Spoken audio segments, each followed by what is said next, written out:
Welcome back to prime time debate. Allu Arjun arrest దేశవ్యాప్తంగా ఒక్కసారిగా షేక్ అయిందని చెప్పాలి. అల్లు అర్జున్ అరెస్ట్ సంబంధించినటువంటి అంశం ఉదయం 11 గంటల ప్రాంతం నుంచి పోలీసులు అల్లు అర్జున్ ఇంటికి చేరుకోవడం, అల్లు అర్జున్ ఆ టైంలో స్విమ్మింగ్ పూల్లో ఉండడం, ఆయన షార్ట్ టీ షర్ట్లో ఉండడం, అక్కడి నుంచి పోలీసులు బెడ్రూమ్ వరకు లిఫ్ట్లో వెళ్ళి అల్లు అర్జున్ని బట్టలు మార్పించుకొని తీసుకొని రావడం, కొంత వాదనలు కూడా జరిగాయి. నా బెడ్రూమ్లో కూడా వస్తారా, this is not at all correct అంటూ అల్లు అర్జున్ చెప్పడం జరిగింది.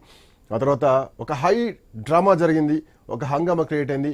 మరి కాసేపట్లో అల్లు అర్జున్ని రిలీజ్ చేయబోతున్నారు, అల్లు అర్జున్ బయటికి రాబోతున్నారు. ఇప్పటికే హైకోర్టు మధ్యంతర బెయిల్ కూడా మంజూరు చేయడం జరిగింది 50,000 రూపాయల పూచీకత్తు పైన. రైట్, అంటే ఇక్కడ సో నాకు తెలిసి రామ్ సత్యనారాయణ గారు, సో మీరు ఒక సినిమా ప్రొడ్యూసర్గా ఉన్నారు, సినిమా ఇండస్ట్రీలో ఉన్నారు. రామ్ సత్యనారాయణ గారు, సినిమా ఇండస్ట్రీలకు ప్రభుత్వానికి చాలా దగ్గర సంబంధం ఉంటుంది. ఈ రెండు కలిసే ఉంటాయి. ఎక్కడ కానీ సినిమా ఇండస్ట్రీ వేరుగా, ప్రభుత్వం వేరుగా లేదు. బట్ కమింగ్ టు ఇప్పుడు విషయం చూసుకుంటే గనక సినిమా వాళ్ళు ఎందుకు ఈరోజు ఇంత తక్కువైపోతున్నారు ప్రభుత్వానికి? సమంత నాగచైతన్య విషయంలో ఊరికే మాట్లాడేస్తూ ఉంటారు. ఇంకా చాలా విషయాల్లో అట్లాంటి పరిస్థితులే వస్తూ ఉంటాయి. ఎన్కన్వెన్షన్ విషయంలో అట్లాంటిదే జరిగింది. సరే, దాని వెనకాల ఏం జరిగింది, ఏ ప్రభుత్వాలు పర్మిషన్లు ఇచ్చాయి, ఇవన్నీ చూడాల్సినటువంటి అవసరం ఉంటుంది. మోహన్ బాబు విషయంలో ఆ కేసు సంథింగ్ డిఫరెంట్, ఎందుకంటే అది మోహన్ బాబు స్వయంకృత అపరాధంగా చేసుకున్నటువంటి అంశం కాబట్టి దాన్ని దీనికి మనం ఆపాదించలేం. సో ఇప్పుడు జరిగినటువంటి అంశం అల్లు అర్జున్ని ఏకంగా అరెస్ట్ చేయడం వితౌట్ ఇన్ఫర్మేషన్, అల్లు అర్జున్ లాంటి ఒక స్టార్ హీరోని అరెస్ట్ చేయడం, ఇది కుట్రపూరితంగానే అన్నది ఇప్పటిదాకా మన చర్చలో రావడం జరిగింది. సో దీని వెనకాల కుట్ర ఉంది అనుకుంటున్నారా? తెలుగు సినీ పరిశ్రమ రెస్పాన్స్ ఏంటి ప్రభుత్వం పైన జరుగుతున్నటువంటి పరిణామాల నేపథ్యంలో? సత్యనారాయణ గారు మ్యూట్లో ఉన్నారు, ఒకసారి అన్మ్యూట్ చేయండి, మీ ఆడియో అన్మ్యూట్ చేయండి.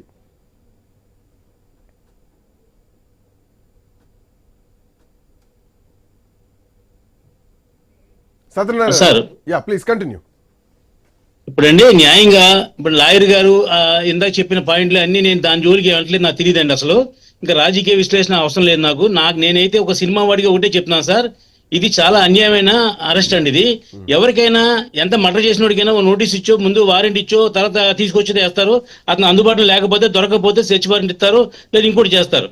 అతనికి సడన్ గా వచ్చి అరెస్ట్ చేయడం అనేది చాలా అన్యాయమైన విషయం. దాన్ని తీవ్రంగా ఖండిస్తున్నామండి. ఇకపోతే ఇప్పుడు రేపు దీనివల్ల ఏం జరుగుతుందంటే అండి, భవిష్యత్తులో ఏ హీరో కూడా ఆడియో ఫంక్షన్ రావడానికి భయపడతారు. నెంబర్ 2 అండి, ఇప్పుడు మన పుష్కరాల్లో తొక్కిసలాట జరిగిందండి. దానికి బాధ్యుడు ఎవరండి? దేవుడా బాధ్యుడు, లేకపోతే ఎవరు సీఎం బాధ్యుడా? ఎవరు బాధ్యులు? ఇక్కడ గొడవ జరిగింది, డెఫినెట్ గా ఈ అల్లు అర్జున్ వచ్చేరాడు కాబట్టి ఆ అమ్మాయి వచ్చింది, అవన్నీ జరిగింది, మీ అందరికి తెలిసిన విషయం. తెలిసింది మళ్ళీ నేను రిపీట్ చేయను.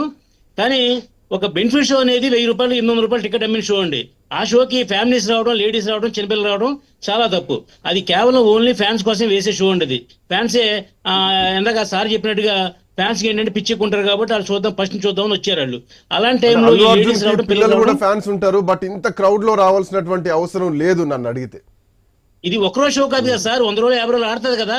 వెంటనే ఒక సేమ్ డే రోజు వెళ్ళవలసిన అవసరం లేదండి. యాజ్ ఏ ప్రొడ్యూసర్ గా నేను కూడా వెళ్ళలేదు ఆ షోకి. ఎందుకు?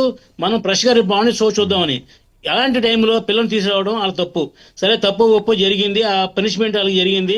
దానికి వాళ్ళు స్పందించి 25 lakhs ఇస్తానని చెప్పి అర్జున్ గారు ప్రకటించారు. నిర్మాతలు ఏం చేశారు? హాస్పిటల్ అని ఖచ్చితంగా మేము భరిస్తాము, మా మైండ్ పోయింది, అసలు మేము ఇంత ఇబ్బంది పడుతున్నాం అని చెప్పి వాళ్ళు స్పందించారు. ఎవరు స్పందించకపోతే మీరు యాక్షన్ తీసుకున్న అర్థం ఉందండి.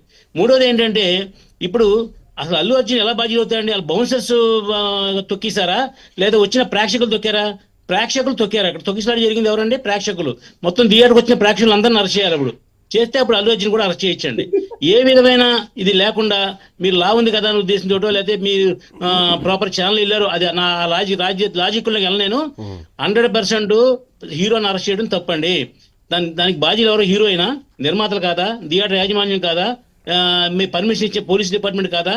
ప్రేక్షకులు కాదా? అందరూ బాధ్యులే దానికి. సత్యనారాయణ గారు ఒక అంశాన్ని ఇక్కడ మనం చర్చలోకి తీసుకురావాల్సినటువంటి అవసరం ఉంటుంది. పుష్ప 2 లాంటి ఒక భారీ బడ్జెట్ సినిమా, దేశంలో చాలా సినిమాలు కూడా పుష్ప వస్తోంది అని చెప్పేసి చాలా సినిమాలు ఆపేసుకోవడం జరిగింది. ఎవరు రిలీజ్ కూడా వేయలేదు. పుష్పకి మొత్తం రహదారి లాగా లైన్ క్లియర్ చేశారు. ఏ సినిమా రిలీజ్ కానన్ని థియేటర్లు పుష్ప 2 సినిమాకి రిలీజ్ అయ్యాయి. సో అల్లు అర్జున్ కూడా తెలుసు చాలా క్రౌడ్ వస్తుంది. సో ఇట్లాంటి టైంలో అల్లు అర్జున్ కూడా అంత అంటే ఒక ర్యాలీ లాగా రావాల్సినటువంటి అవసరం ఉందా అన్నది కూడా ఒక ప్రశ్న. ఎందుకంటే ఆయన ఆర్మీ ఆర్మీ ఆర్మీ అని తన ఫ్యాన్స్ గురించి ప్రతిసారి చెప్తా ఉంటాడు. ప్రతిసారి తన ఫ్యాన్సే తన హార్ట్ అని చెప్తా ఉంటారు. మెగా ఫ్యామిలీని డీవియేట్ చేసి ఈ మధ్య కాలంలో మాట్లాడుతున్నారు. సరే, ఆ అంశాన్ని మనం ఆ జోలికి పోనిప్పుడు నేను. బట్ ఇక్కడ ఇంకొక ఎగ్జాంపుల్ ఈ మధ్య కాలంలో నాకు గుర్తుంది, సినిమా పేరు నాకు ఐడియా లేదు. ఎన్టీఆర్ ఒక ప్రీ రిలీజ్ ఈవెంట్ చేస్తున్నటువంటి క్రమంలో క్రౌడ్ ఎక్కువగా ఉంది, దేవరా సినిమా క్రౌడ్ ఎక్కువగా ఉందని చెప్పేసి ఆ ఈవెంట్ నే క్యాన్సిల్ చేసుకున్నారు. సో తొక్కిసలాట జరుగుతుందని చెప్పేసి. సో అక్కడ ఒక హుందాతనం కనిపించింది. Of course NTR also is a national star, ఆయన ఒక హుందాతనం చూపించారు. బట్ అల్లు అర్జున్ ఈ విషయంలో ఒక్కసారి ఆలోచించాల్సిన అవసరం ఉందేమో. బహుశా ఒకసారి ఆలోచిస్తే ఒక నిండు ప్రాణం ఈ రోజు బలి కాకపోయేది ఉండేదేమో. సో ఈ అంశంలో నేనేమంటున్నా, అల్లు అర్జున్ ఒక్కరిని నేను అనట్లేదు, పెద్ద హీరోలు ఈ విషయంలో ఆలోచించాలి. ఎన్టీఆర్ లాగా ఒక పెద్ద మనసు చేసుకొని, ఎన్టీఆర్ కూడా చాలా సందర్భాల్లో వెళ్లే ముందు మా ఇంట్లో జరిగినటువంటి నష్టం మీ ఇంట్లో జరగకూడదు, క్షేమంగా ఇంటికి వెళ్ళండి అని చెప్తా ఉంటారు. ఫ్యాన్స్ విషయంలో హీరోలు ఇట్లాంటి జాగ్రత్తలు తీసుకోవాలా వద్దా? సో ఈ అంశం ప్రతి ఒక్కరు దీన్ని ఈ రోజు రియలైజ్ అవ్వాలి. ఖచ్చితంగా అండి. ఇప్పుడు ఈ సంఘటన వల్ల ప్రతి హీరో కూడా రియలైజ్ అవుతారు. ఈ ఫంక్షన్ కి ఎంతమంది రండి, మిగతా వాళ్ళు రావద్దని కూడా వార్నింగ్ ఇస్తారు. రేపు నుంచి ఫంక్షన్ కూడా ఇలా చేరనివ్వరండి. ఎందుకంటే హీరోని అరెస్ట్ చేస్తే ఎవరికి సెక్యూరిటీ ఉందండి అసలు? మీరు చెప్పిన పాయింట్ కరెక్ట్ అండి. ఎప్పుడు మన దేవరా ఫంక్షన్ జరిగినప్పుడు అనుకున్న క్రౌడ్ కంటే ఎక్కువ మంది వచ్చారు కాబట్టి అతను ఫంక్షన్ క్యాన్సిల్ చేశాడు. అతను క్యాన్సిల్ చేసినా కూడా తొక్కిసారి జరిగిందండి. అక్కడ తొక్కిసారి జరిగింది కాబట్టి ఫంక్షన్ క్యాన్ చేశాడు. అయినా కూడా జరిగింది, మొత్తమే క్యాన్ చేశారండి. రేపు పొద్దున రిటర్న్లో వెళ్తుండగా ఒకసారి ఇదే జూనియర్ ఎన్టీఆర్ సినిమాకి వెళ్తుండే కూడా యాక్షన్ జరిగింది. దానికి కూడా అతను బాధ్యత వహించి అతను ఏదో వాళ్ళకి డబ్బులు ఇచ్చారండి. నేను చెప్పేది ఇప్పుడు జరిగిన దాన్ని బట్టి భవిష్యత్తులో మాత్రం జాగ్రత్తగా హీరోలందరూ జాగ్రత్త పడతారు. ఎవరు కూడా ఫ్యాన్స్ ఎవరిని రావద్దు. అవసరమైతే 5 చోట్ల ఫంక్షన్ చేస్తాం, విజయవాడలో చేస్తాం, వైజాగ్లో చేస్తాం, లోకల్ గా ఉండే వాళ్ళు అక్కడికి రండి అని చెప్పి కూడా చెప్తారండి. ఒక 4 పాయింట్లు చెప్తానండి. ఇప్పుడు ఎలక్షన్ లో క్యాంపెయిన్ జరుగుతుంటుందండి. ఎలక్షన్ క్యాంపెయిన్ జరిగినప్పుడు కూడా బ్రహ్మాండంగా ర్యాలీలు జరుగుతాయి. ఆ ర్యాలీ జరిగినప్పుడు కూడా ఫ్యాన్స్ చూడటానికి వస్తారు. అప్పుడు కూడా యాక్షన్ జరుగుతాయండి. అప్పుడు పొలిటీషియన్ అరెస్ట్ చేస్తారా? ఈవేళ హీరోని అరెస్ట్ చేశారు, అప్పుడు వాళ్ళని అరెస్ట్ చేస్తారా? మీకు ఎంత చెప్పినట్టు పుష్కరాల టైంలో యాక్షన్ అయింది, అది ఎవరిది? ముఖ్యమంత్రి బాధ్యత వహిస్తాడా? దానికి ఎవరు బాధ్యత వహిస్తారు? అంటే అది యాదోచితంగా జరిగింది తప్ప ఎవరు కూడా అక్కడ డిసిప్లిన్ లేక జరగలేదండి. ఇది జరిగిన దానికి మీలాంటి పెద్దలు ఒక డిబేట్ పెట్టి అక్కడ 10 లక్షలు కాదు, అది ఇతను మొత్తం 50 లక్షలు ఇవ్వండి, ₹1 కోటి ఇవ్వండి, ఆ ఫ్యామిలీని ఆదుకోండి అని చెప్పడం న్యాయం ఉంది.